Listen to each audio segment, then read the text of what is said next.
और दोस्तों आपका स्वागत है अपने एग्ज़ाम बूस्टर चैनल पर। जैसा कि आप सब लोग जानते हैं कि हम सब लोग जो आपका बिहार में शिक्षक भर्ती चल रही है उसके हम करंट अफेयर और जीके जीएस की तैयारी करवा रहे हैं। तो आज हम सब लोग जो है इतिहास के कुछ आपके क्वेश्चन लाए हैं जो कि सभी प्रतियोगी परीक्षाओं और बिहार शिक्षक भर्ती में 1 से या 2 नंबर पूछे जाने की पूरी संभावना है। दोस्तों अपने तरफ से तो हमने पूरी कोशिश की है कि आप इस वीडियो को देखकर 2 या 3 नंबर आसानी से प्राप्त कर सकें। ठीक है दोस्तों, तो चलिए हम इन्हीं पॉइंटों के बारे में बात करते हैं। बात करते हैं कि महात्मा गांधी के राजनीतिक गुरु कौन थे? तो वो आपके गोपाल कृष्ण गोखले थे। सबसे कम उम्र में फांसी की सज़ा पाने वाले क्रांतिकारी कौन थे? तो खुदीराम बोस थे, जो आपकी सबसे कम उम्र में इनको फांसी हुई। जलियांबाग हत्याकांड के विरोध में केसरे-ए-हिंद की उपाधि लेने से किसने मना कर दिया? जो कि वो महात्मा गांधी ने जो है केसरे-हिंद की जो है उपाधि लेने के लिए मना कर दिया। कांग्रेस का विभाजन कब और किन दलों में विभक्त हुई? कांग्रेस का आपका विभाजन 1907 में हुआ और वह जो है एक नरम दल प्लस एक गरम दल, नरम दल और गरम दल, ये 2 दलों में जो है विभक्त हो गया था।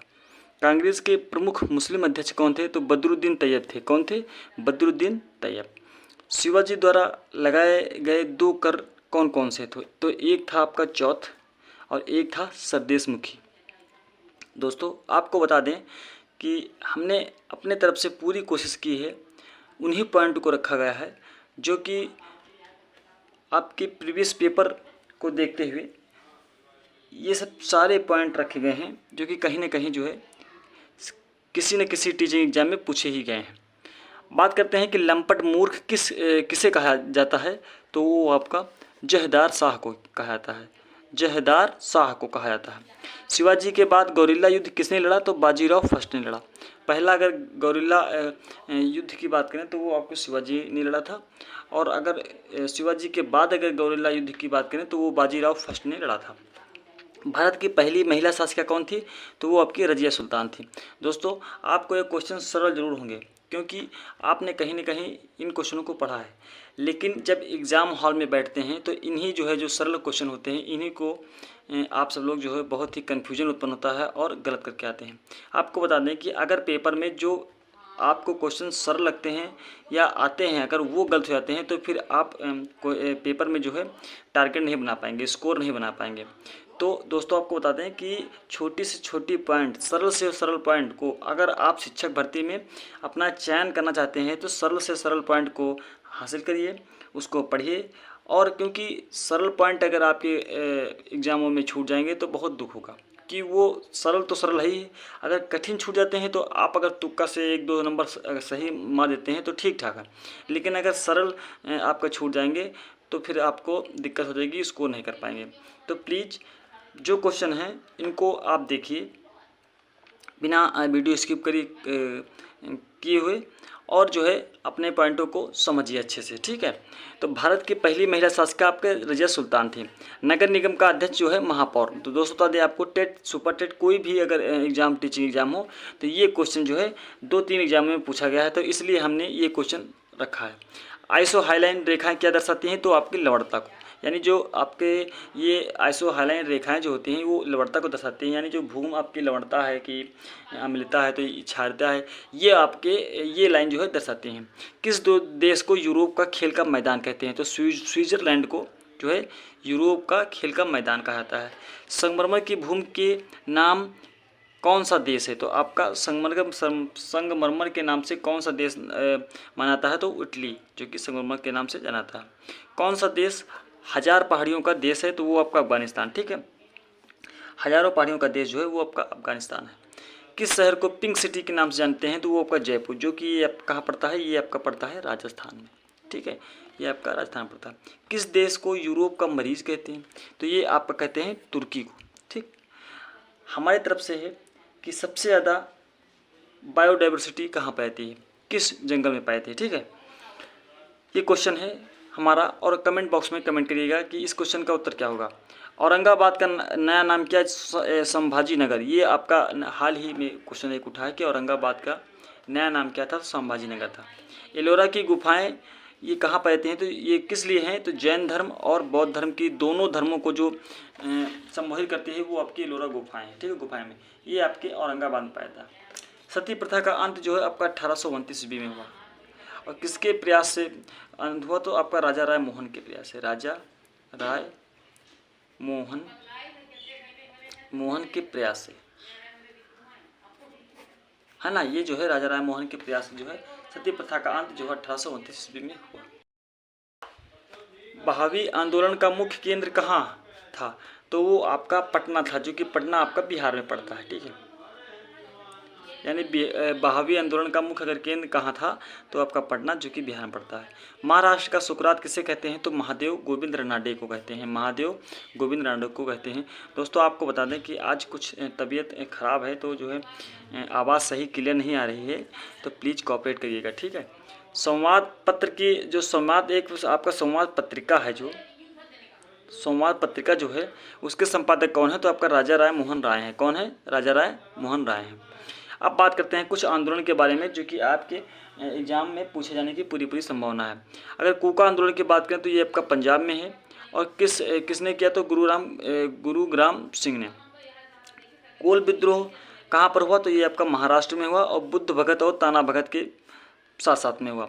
कोल आपका ये संथाल विद्रोह कहाँ पर हुआ? तो ये आपका झारखंड में हुआ और सिद्धू और कान्होने इनका मुख्य रोल था। मुंडा अगर विद्रोह कहें तो झारखंड में बिरसा मुंडा के नाम से जाना जाता है।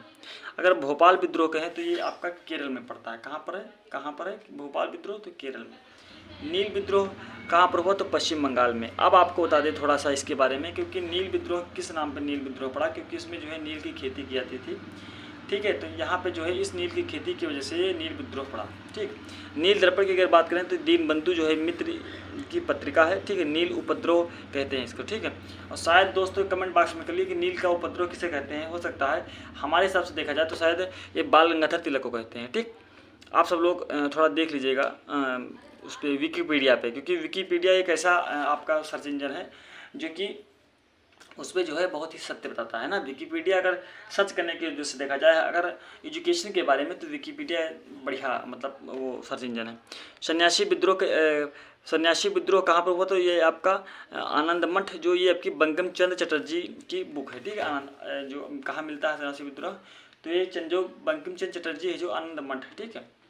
अब बात करते हैं कुछ समाचार पत्र के बारे में। क्या? समाचार पत्र के बारे में।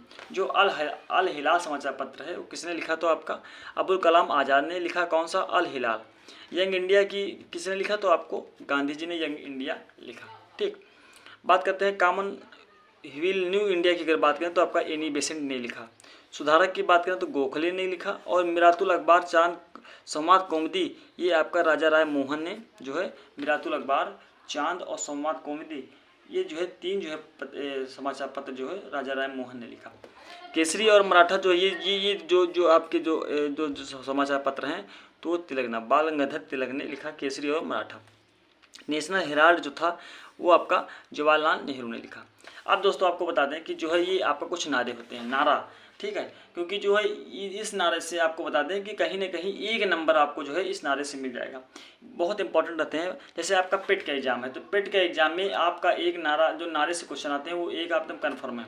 तो प्लीज़ आप टीचिंग एग्जाम के लिए तो तैयारी करते हैं, लेकिन प्लीज़ ऐसी तैयारी करिए ताकि जो है आप कहीं पर भी जो है अच्छे से कोई भी पेपर दे सकें।